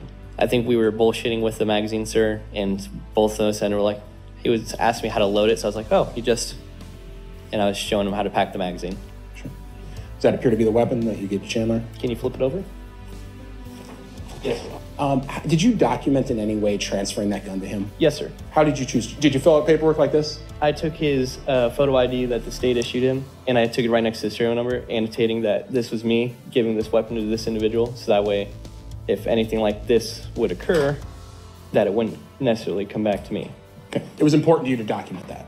Most times it is, yes. Okay. So I'm showing you what's been marked.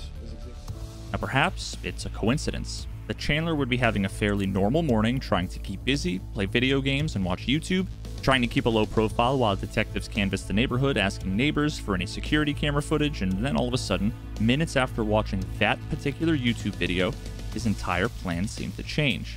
I have a hunch that when he watched this video, the video where the character in his favorite game was carrying his favorite gun, the SKS, the same gun that weeks earlier he had been gifted in real life by his best friend, the very same gun that just days earlier he used to kill both of his parents. That now he couldn't take his mind off of his situation anymore, and he let his paranoia get the best of him. Now, not only did he Google the exact circumstances that we would ultimately discover had been the fate of his parents, but he also did some light reading about one particular Wisconsin legal case, State versus Peter T. Capuzza, which was a 2003 case where a man was found guilty of killing a family member, dismembering their body, and dumping their remains in the Wisconsin River. Now, not only did his mounting paranoia push him to make those massively incriminating Google searches, but it also lit a fire under his ass and got him on his perfectly healthy feet to go check in with his neighbors now that the police were done canvassing. Hi, my name is Chandler Halderson. I live just down the road. Oh, yes. You're the one with all of the police. Yeah. I was told you had the fancy security system. I was wondering if you were able to capture the road or my house. The police actually came and downloaded everything they have. But it's actually my sister's house. Oh, okay. Yeah, so they were here, I think till like 9 o'clock last night and downloaded all the video she's got. So we're hoping that... Yeah, did it capture anything on... We don't know. We don't know. They just took a copy of everything, and so we're hoping... Now, that security camera provided some of the most important footage in this case. It's what we've been looking at every time I've been showing you cars coming and going throughout the last week. It's what provided the footage that proves past any reasonable doubt that no one came to pick up Bart and Krista the morning of the 1st of July. Now, while all of this was going down, Mitchell, Chandler's brother, had made his way up to their cabin, where he met with law enforcement up there to search the property for any signs that his parents had been there, which of course we know was a massive red herring, a wild goose chase. They never got there. They never left to go to the cabin at all. They never even planned to go anywhere that weekend. Now, meanwhile, Chandler had noticed an increase in police presence in the neighborhood, and his paranoia and curiosity had hit its peak, leading him to go so far as to call detectives to see what was going on. A little confused. I got 2 squads parked right outside my house, and they're not really canvassing. They're just kind of sitting there. Is everything all right?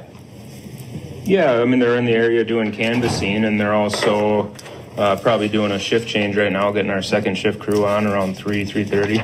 Oh, there's 4 now. Something going on that we need to know? Well, they're probably doing reports. They're probably doing shift change. All right. Well, any news on your end at all? Have you gotten any phone calls, text messages? Gotten any messages other than from concerned parents?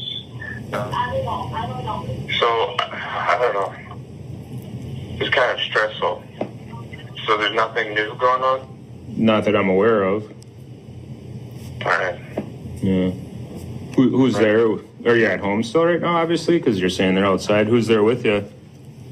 Yeah, no, they're not with me. They're just 4 squads just parked outside. Okay. Who was just talking in the background, Cat? Yeah, Cat's over with me. Oh, okay. No, I mean, I can definitely give you a call or message you, I guess, depending. What time are you planning on going to dinner? I'm not sure, but okay. Pretty soon here. Now, spoiler alert, Chandler never made it to dinner. Detectives had obtained a warrant to search the Halderson home, and police picked up him and Cat to take them down to the station for questioning.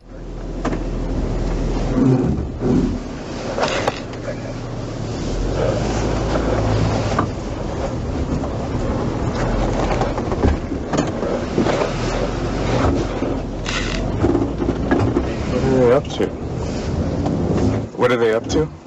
My guess is they want to just ask some more follow-up questions and stuff. No, they went into the house.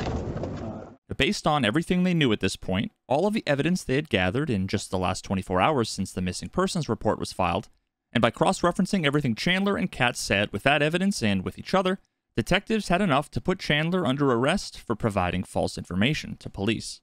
So, I think it's time we start talking about what happened to your parents. Like the truthful version. Okay. Okay? So we have like 20 pages of writing.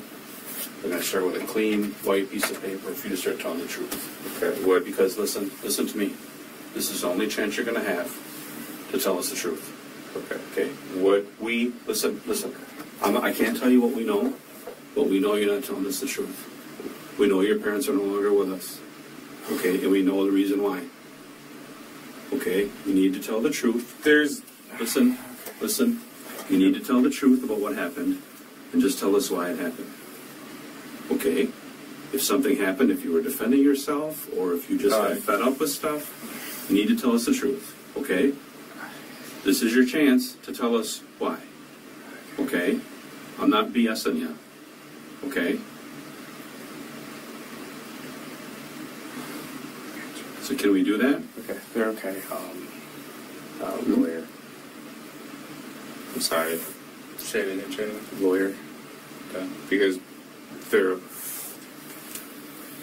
You want a lawyer? Yeah, they're okay. That afternoon, after what was originally supposed to have been a routine phone interview between detectives and Cres and Dulce, it was clear that what they had to say was going to be important. And it didn't take long for detectives to make their way over to the Earlwyn Road farm, where the first major breakthrough in the case would occur. Although unfortunately, it wasn't a good one. You know, most birds really don't have a sense of smell except for turkey vultures.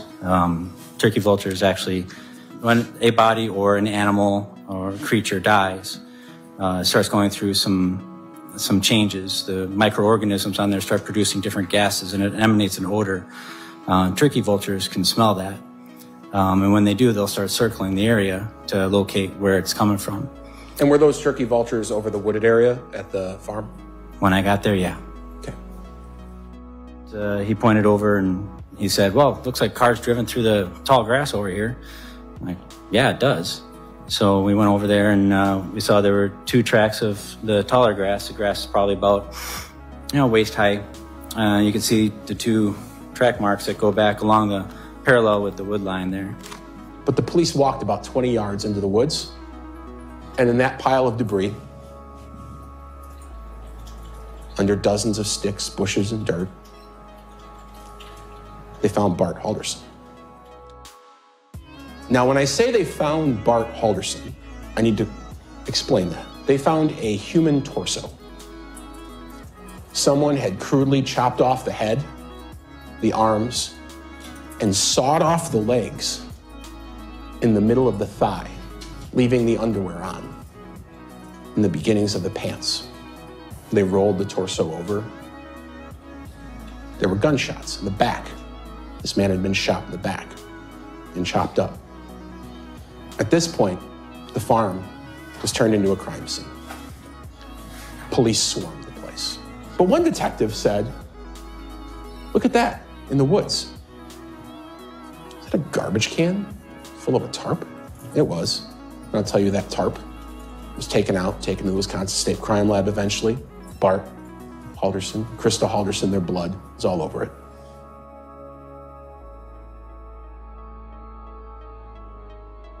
Remember that first mystery trip that Chandler took on the morning that his parents were supposedly picked up by their friends? Turns out Chandler made a trip to Fleet Farm to make a purchase. One large silver poly tarp. Tarp that he would use to wrap the torso of his father in, tied up with half of a rope that he cut from some rope in his garage, so that he could toss it in a trash bin, wait 2 days, and then drive over to his girlfriend's mom's girlfriend's farm under the guise of wanting to swim to do physical therapy for his fake injury, just so he could dump it all in the woods. Cres and Dulce, coming up to swim when they did, arrived just minutes after what would have resulted in them likely witnessing the whole thing. Another detective said that spot where Chandler was walking out of the woods, there's an oil barrel there, like an old fuel tank with a hole in it. That's right where the car was parked. So she peeks her head in, and that's what she sees. Broken saw blades, hand saws, scissors, tree loppers, all of them tested by the State Crime Lab, all of them covered in human flesh and blood of Bart and Krista Halderson. Remember that final trip that Chandler took just 2 hours before reporting his parents missing? That 10 or 15 minute window would have been just enough time for Chandler to dump the tools that he used to reduce his parents down to pieces. And we know the day before, according to him, he spent most of the day cleaning up blood. Blood that allegedly was gushing from glass stuck in his toe. Blood that we now know came from his parents. Blood on the carpets, in front of the fireplace. Blood covering the basement floor. Blood he tried to clean up with the Swiffer and hydrogen peroxide that he borrowed from his girlfriend, an unknowing accomplice. The tape he says he grabbed from the basement to wrap the bandage on his toe with, the same tape detectives found in plain sight on a shelf in the basement, a matching piece of that very same tape was stuck to the inside of the garbage can he dumped his father in. Now, all of the blood in the basement seems to be the best indication that this is where it all went down. All evidence points to him executing his father the afternoon of July 1st, likely just before his 3 p.m. meeting with MATC, shooting his father at least twice in the back, with one shot severing his spine. He then texted his mom, telling her to grab soda on the way home from work, before she almost certainly met the same exact fate, although we can never be sure, and I'll get to why shortly. Now, it's not just the blood that leads me to this conclusion. They also found a single spent 7.62 by 39mm shell casing on the basement floor, as well as what appears to be 2 bullet holes in the wall. Now, upon further searching, stuffed behind the basement wall installation were 3 20-round SKS magazines, 2 full with 20 rounds inside, and the third with just 15. It's likely that this is where he also dismembered them, and not only with the loppers and saw blades found in that old oil drum, The handle for the blade found back at his home, along with an axe that also tested positive for his parents' DNA. Now at that point, he likely packed them into the basement freezer, which would have been necessary due to the time period between these events and when he dumped their remains. And as further evidenced both by the copious amounts of ice that both he and Cat purchased over the next few days, unknown to her, as well as the presence of his parents' DNA in samples taken from the freezer's bottom drain plug. Now back to the supposed murder weapon for a moment. What ended up happening to the rifle? Well, a couple of months later, one afternoon, Cres was out doing some chores in her barn.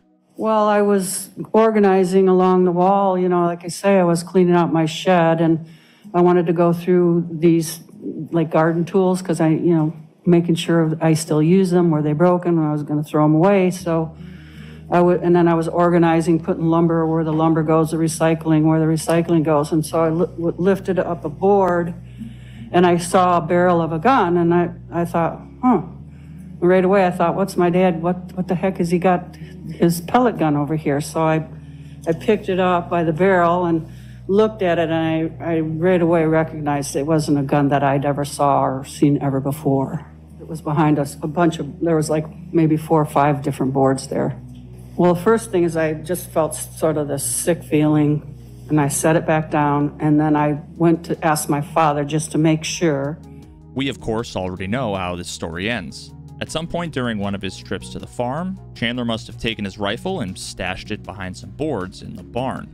Now, I know this is a long shot, but I can't help but get a weird feeling that this was some kind of half-hearted attempt at, like, framing Cres, or even more likely her 90-something-year-old dad. He got a buck when he was 95 or something. So I know if he didn't know what it was, he could have. Yeah. But he can use a gun. Why else would he be ditching so much evidence on their property and barely hide the murder weapon somewhere that would instantly draw massive amounts of attention the moment it was found? Who knows? Now let's circle back once again to Chandler's little foot injury. You'll recall that he claims it was from him cleaning up broken glass from the fireplace caused by his dog running into it while they were apparently playing fetch in the living room. The same story that he couldn't get straight as to when it happened. You'll also recall that neighbor who thought that somebody was having a pig roast in the neighborhood on the night of July 1st. You've already seen a bit of this before without any explanation, but I'll provide some context now. Expert video analysis was done on footage taken from the security camera of a house across the pond in their backyard, and the result of that analysis indicated that the Halderson fireplace was indeed burning from before midnight to almost 5 a.m. It seems as if Chandler was attempting to cremate some of the parts of his parents. Although the problem there is that cremation requires extremely high temperatures to actually be effective. Temperatures that a home fireplace simply wouldn't be able to reach, although it appears that Chandler gave it the old college try. Now, the following theory involves a bit of speculation, but it seems to me to be the most reasonable explanation based on everything we know. Likely using one or more of the fans in the living room to blow air onto the fire, it's apparent that the fire slowly began to burn hotter and hotter as the hours went on, until it likely began to burn a bit too hot for comfort, at which point Chandler probably panicked and decided it was time to put it out.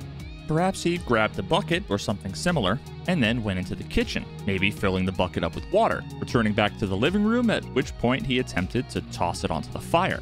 Now there's a problem with that though. When dousing flames in a confined area, like a residential fireplace, the end result is the creation of a large volume of steam that violently expands in all available directions, precisely the type of scenario that would cause the glass on the front of the fireplace to shatter. A far more likely explanation given the circumstances than his dog running into it. Now at that point, the fire would likely have died down maybe a little bit, but not be completely out, which seems to match the video analysis. And it appears as though it got up and running again for a second time, at which point the fire would have been burning up and out from the opening created by the broken glass. The obvious explanation for why the molding above the fireplace is all melted and destroyed.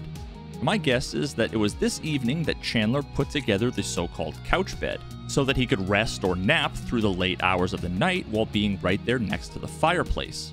Now you'll also remember when Kat was talking about how she stopped at Target to get burgers and buns the next day. The same day she said the house smelled all smoky and that Chandler had burned his hand on the grill making them dinner.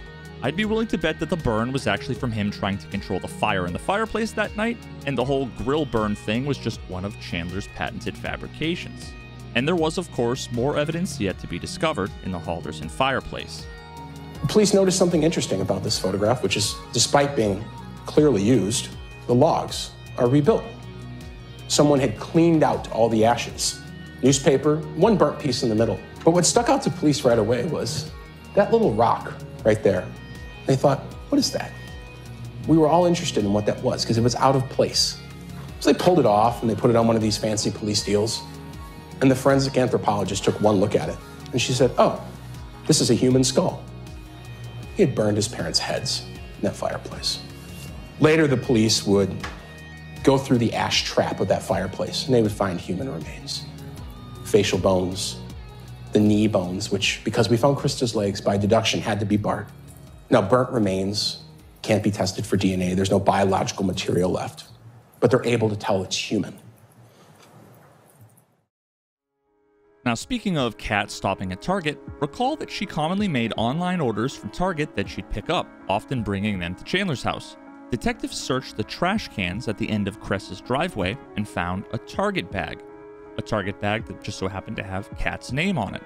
Almost definitely a bag that Cat had left at Chandler's house that he then later grabbed and proceeded to fill with yet another plastic bag, full of steel wool and bloody rags, covered in his parents' DNA.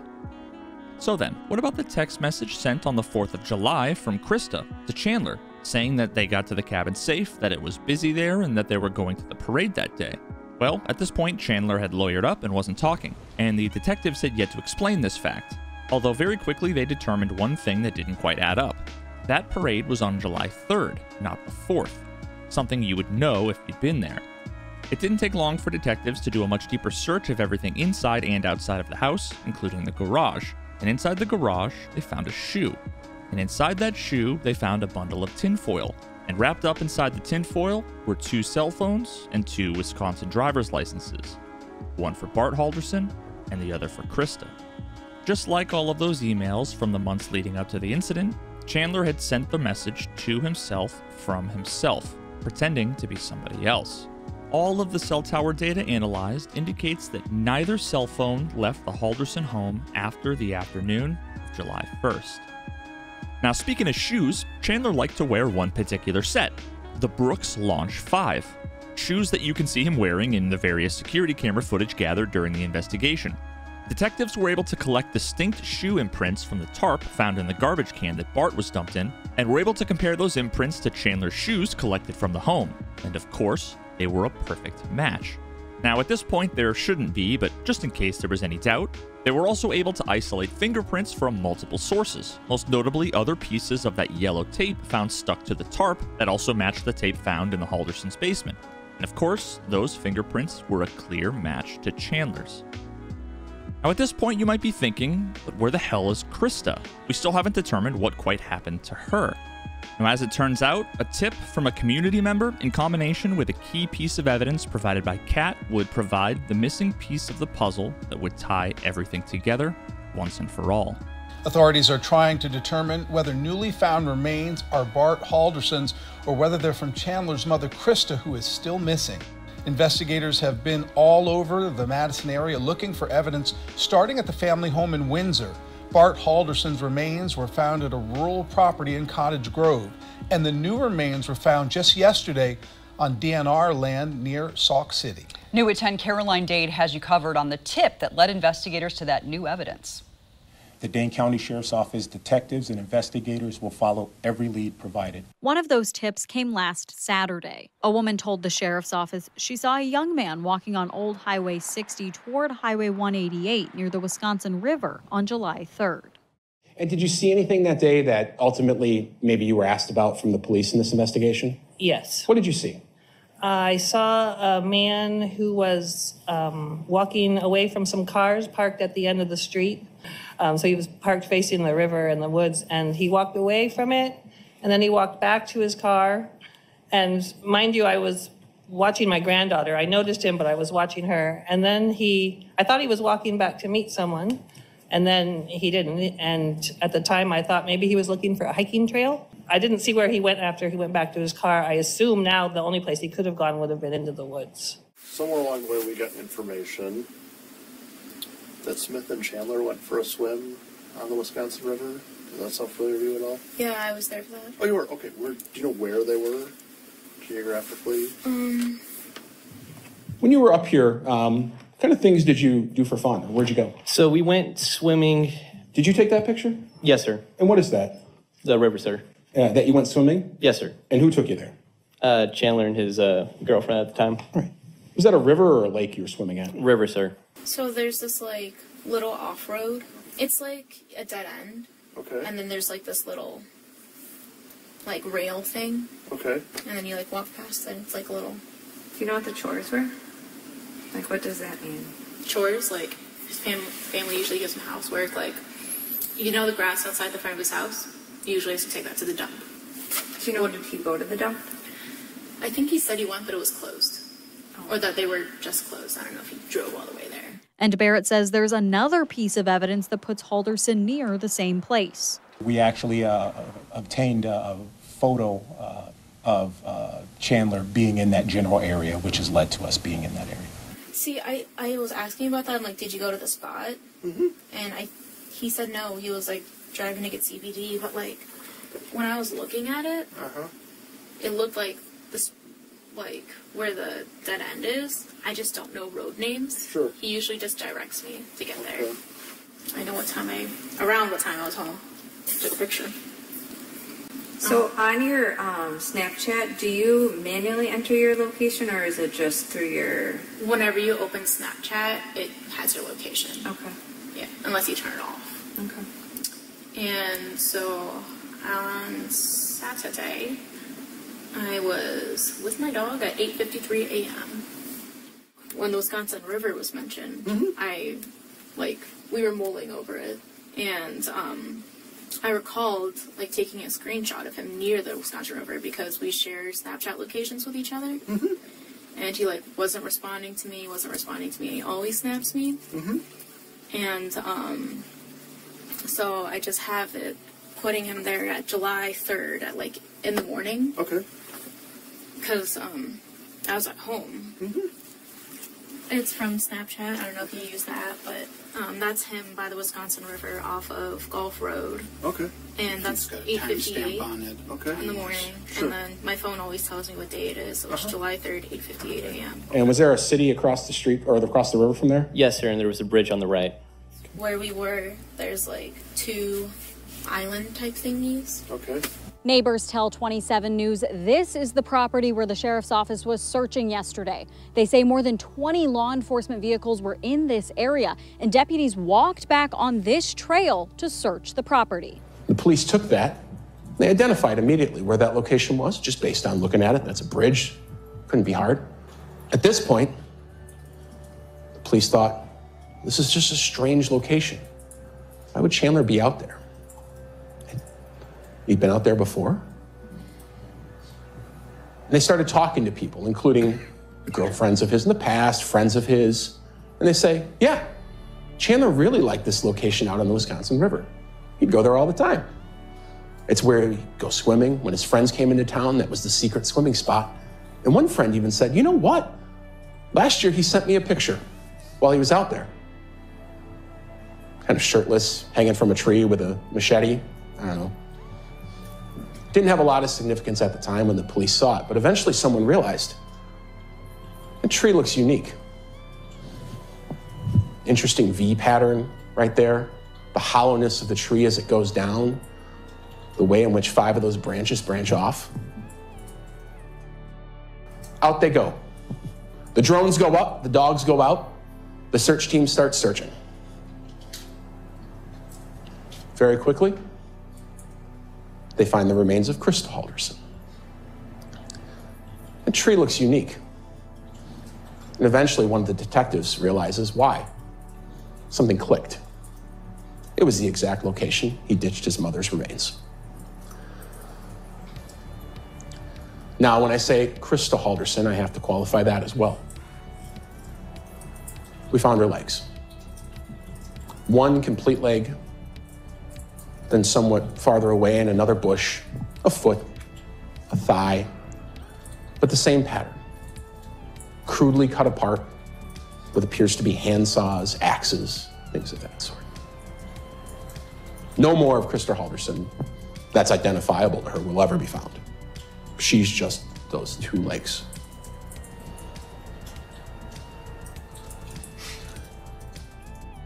July 1st, 2021. Chandler Halderson shot and killed his father sometime between 2 and 3 p.m., and then waited until his mom got home from work at approximately 5:30, at which point he shot and killed her as well. He then proceeded to dismember his parents with various hand tools from around his house, after which he hopped in the shower and FaceTimed with his girlfriend while he cleaned off their blood. He then took a drive to the nearby Quick Trip where he purchased 20 pounds of ice that he then used to keep the dismembered remains cold in his basement freezer while he worked out how exactly he was going to dispose of their bodies. At some point, he got the genius idea to stay up through the evening and in the early hours of the next morning, attempting to cremate some of their remains in the fireplace. At some point, he likely burned his hand during this process, and later, while attempting to quench the flames with a bucket of water, he caused a steam explosion which shattered the fireplace glass. The next morning, he drove over to Fleet Farm to purchase a silver tarp. He then spent the afternoon cleaning up the broken glass and blood from around the fireplace, cutting his toe in the process. Later that evening, Cat would arrive with some cleaning supplies and dinner ingredients, at which point Chandler made them dinner on the grill, using this as an opportunity to explain the origin of his burn on his hand, and blaming the glass breakage on his dog. Cat would stay the night, sleeping with him on his couch bed, only feet away from his parents' ashes still warm in the fireplace, and the remainder of their body parts cold down in the freezer. The next morning, Cat would leave so he could do some chores, which meant driving first past Lake Mendota, where he very well could have stopped to dump some of the remains in the water, and then over to his favorite swimming spot along the Wisconsin River to scatter some of his mother's remains. At the same time, Cat was at home and sent Chandler a Snapchat of her with her dog, a Snapchat that Chandler would make the mistake of opening, revealing his location to Cat and ultimately detectives. Later, he sent a text message to his mom's phone, and that evening, just after 10 p.m., he was gone for around 90 minutes, driving all the way up to the Wisconsin River in the Portage, Wisconsin area where he'd likely dumped more of their remains. The next day was the 4th of July. He took his mother's cell phone and sent himself a text message pretending to be Krista, reporting that she made it safely to the cabin, before stashing both phones and driver's licenses in some tinfoil stuffed in a shoe in his garage. Later, he met up with Cat and headed over to Cres's farm for a 4th of July meal, during which he would go out on a walk with Cat and at one point going out beyond the barn by himself near the woods, staking out a potential dump spot, and would later ask Cres if he could come back whenever he wanted to use the pool for physical therapy for his fake injury. The next day, Cat went off to work and Chandler was at home sending text message updates about a fake doctor's appointment while he was likely doing more cleanup around the house. And later on, he took another trip to Cres's farm, this time by himself, at which point she was surprised to see him and thought he was acting very bizarre. They spoke about the fake bad news about his fake doctor's appointment and his fake job, at which point she gave him permission to use the pool.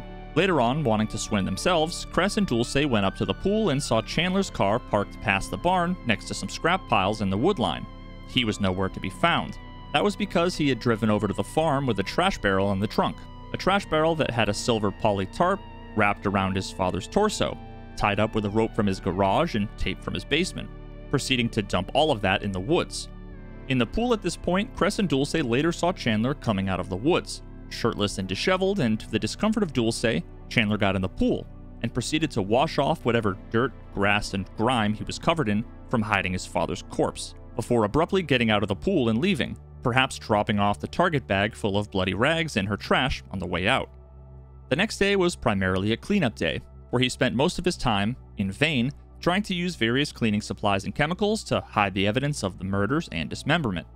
And then finally, on the 7th of July, he took one more trip over to Cres's farm, where he likely dumped the rifle in the barn and the tools in the oil drum near where he dumped his father. Satisfied that he'd successfully ditched all of his parents' remains throughout the state of Wisconsin, and sufficiently cleaned up his house of all of the evidence, he headed over to the sheriff's office to officially report his parents missing.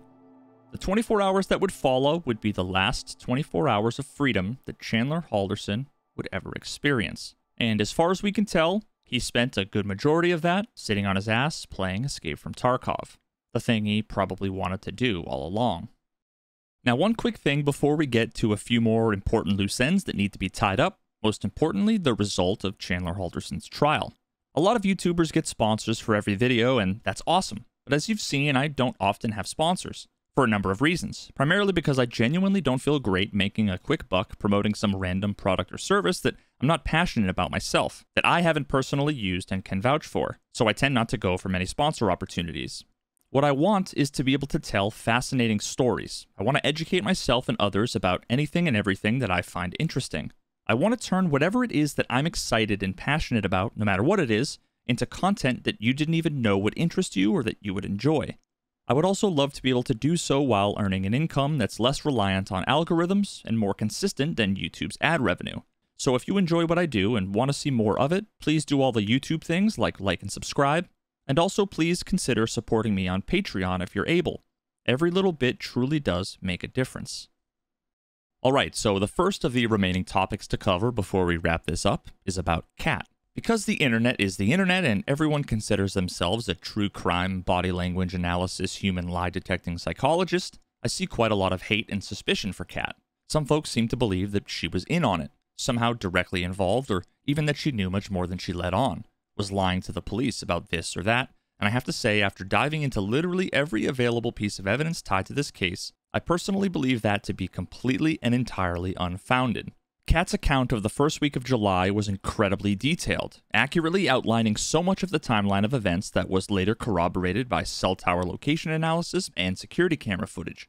She was reasonably frustrated and apprehensive, as anyone would be, with giving over her cell phone for a full extraction of data and her car keys for her car to be taken into police custody and thoroughly searched. But she did so willingly, knowing that it could only help find the Haldersons. She seemed genuinely surprised to hear that Chandler wasn't telling them the truth after she found out that he was taken into custody for lying, and you can tell that that was when the true gravity of the situation began to sink in. She even came back a week later on her own volition to provide more information to the police that she believed would be helpful to the investigation. Too many folks are quick to be judgmental of things she did or things she said without any real understanding of her life, her relationship with Chandler and his parents, all of the circumstances of her situation, or what her state of mind would have been at the time. And they often forget how much information we have the benefit of knowing now versus what they knew and thought at the time. I don't really need to get any more in-depth than that, other than to close this out by saying all indications are that she was an innocent bystander and sometimes an unknowing and unwilling accomplice to Chandler's crimes. But none of that is her fault. Please, people, have some empathy and show some grace. She was a victim of Chandler's lies and actions, and I can only imagine how difficult this entire thing must have been for her and likely still is. The same kind of questions can be asked about Andrew Smith, and once again I need to emphasize that there's absolutely no evidence to suggest that he had anything to do with what happened to the Haldersons. He was just another unknowing and unwilling accomplice. You're perfectly entitled to question his judgment when it came to gifting Chandler a rifle, but just remember that we all have the benefit of knowing how this all turned out, something that nobody would have ever expected if they were in his shoes. I really wanted to get more of his perspective on his experience playing Tarkov with Chandler and managed to get his Discord contact information from a mutual acquaintance. He's actually done a few interviews over the years and seemed to be open about what happened, but when I reached out to him for a potential interview, he very abruptly declined, requesting that I, quote, stop contacting him. Now, seeing as how this was the first time I reached out to him, I have to assume that this was either some kind of misunderstanding or he's just uninterested in any more interviews in general and just wants to move on with his life, which I can understand and respect, so I obviously didn't push that any further. I referred to what happened as the escape from Tarkov Murders in admittedly a kind of tongue-in-cheek manner. I suspect it's clear from most folks that know me and my content that I don't personally believe this is one of those cases where we can point to real-world violence and say, yep, a video game is responsible for this. But at the same time, we can't ignore the prevalence of this video game in this story, how deeply ingrained it is with what happened. The murder weapon was his favorite gun in Tarkov, gifted to him by his best friend he spent most of his time playing Tarkov with every day. The fact that the entire web of lies he manufactured for over a year was arguably in service of him, at least in part, being able to stay at home all day and play video games. The fact that the day he was arrested was the day he made some of the most disgusting and incriminating Google searches that most people will ever see, right in between playing Escape from Tarkov, searching the Tarkov wiki for quest help, and watching Tarkov YouTube videos. The fact that Escape from Tarkov was the most common alibi that Chandler attempted to use whenever he wanted to come up with a blanket excuse for large swaths of missing time.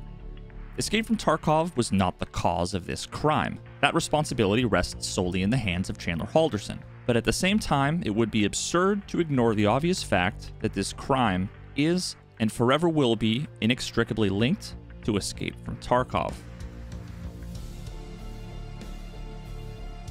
I've played you various clips from the prosecutor, William Brown, and his opening statements. He went on for just about an hour and laid out a detailed, high-level summary of everything I covered in this video.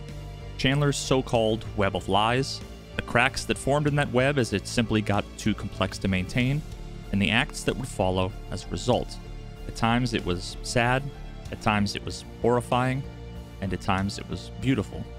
In its entirety, a masterclass on prosecutorial opening statements. So that's the story. That's why you're here for a couple weeks. Like I said in the beginning, a lot of cases end with the murder. This one, it's just a small piece of the puzzle.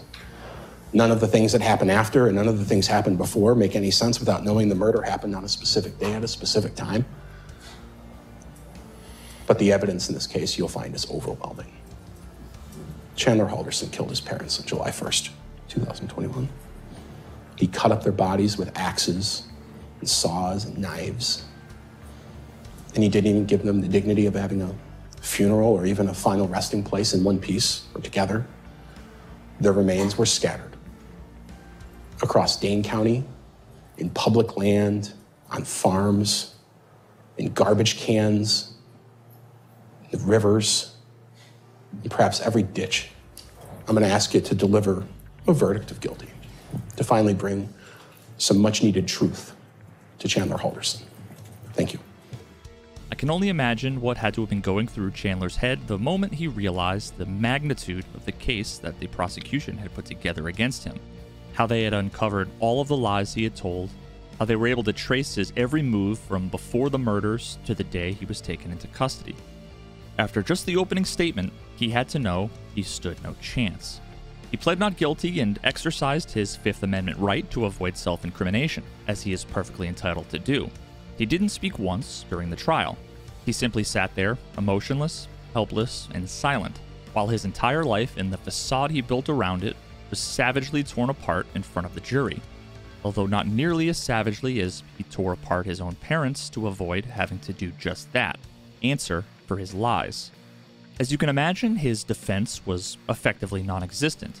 The public defenders did the best they could with what they were given and what they were up against, but after that hour-long opening statement alone, I don't think he ever stood a chance. Chandler Halderson was found guilty on all counts, and just before his sentencing to determine if his mandatory life sentencing would come with the possibility of parole, Chandler spoke for the first time in the courtroom. Your Honor, I want to take this opportunity to state my intent to appeal my convictions. If there are any lawyers listening and willing to take on my appeal, take a moment to please reach out to me. It's not that I do not have feelings. It's that I was warned to not show them due to the scrutiny of this case. Thank you. Fortunately, Chandler didn't have the last words, the honor of which belongs in this case to the honestly delightful Judge John Hyland, who did a wonderful job presiding over this case. As much as I'd love to comment on what he said during the sentencing of Chandler Halderson, my words simply wouldn't do them justice, so I'll let his words speak for themselves. Thank you for watching. Counsel mentioned that this crime caused a rip in our community. If there's one thing that's a positive coming out of this, I think that it is a demonstration to our community of the pride we should feel in our law enforcement, the pride we should feel in how they investigated this case and how they presented the evidence in this case. It was, well, I honestly think it put Dane County on the map through both the Justice Department efforts and the efforts of our local Sheriff's Department and other law enforcement agencies involved. It was quite incredible. I don't know the victims. I did not know the victims. I know people like them, I'm privileged to say, and I know and can understand the empty space that this crime has left. I can empathize. I can only partially understand the feelings because I haven't lost people in my family through such a manner. or had a violation by a member of the family causing such loss, but everyone in this room has a mother and a father. Everyone has siblings, if they're fortunate, and everyone can understand the loss that the Halderson family, extended as it is, and their friends, and this community feel for their loss. It is tragic. It is tragic. It is something which will take decades for some to heal. I hope not that long, but healing may never come for some. One does not know. But I do want you to know that this court honors your loss, honors the people who died, and approaches this sentencing here, weighing that gravity of that offense as one of those things which must be weighed in determining whether or not Mr. Halderson should ever be eligible for parole, as the life sentences I must impose are predetermined by the legislature. The gravity of the offense is as serious as it could be, and I must not overlook, of course, the steps taken to hide the crime. The steps taken which, if one ponders it, certainly makes the crime even worse. If you could say that the murder of your parents is something that could be made worse. The jury found Mr. Halderson guilty of mutilating both bodies, hiding both bodies, and presenting a story to law enforcement to try and lead them on a completely different path than what had actually occurred. And that he took steps in those actions which really robbed those people of dignity. But fortunately, their dignity is in whole here, in these people that remember them, these people that are here today because of them. I appreciated learning more about them, and my condolences go to every member of their family. I cannot conceive of a way to fulfill my duty to protect the public that I serve were I to perceive that at some point in time, an individual who committed these crimes should be released back into that public. I cannot grant to Mr. Halderson the generosity of spirit and empathy that his grandmother has for him. Empathy which his own parents would surely have had were he just owned up to what he had deceived them about. The gravity of these offenses and the need to protect the public outweigh the potential that there could be that at some future point he should have presence among us.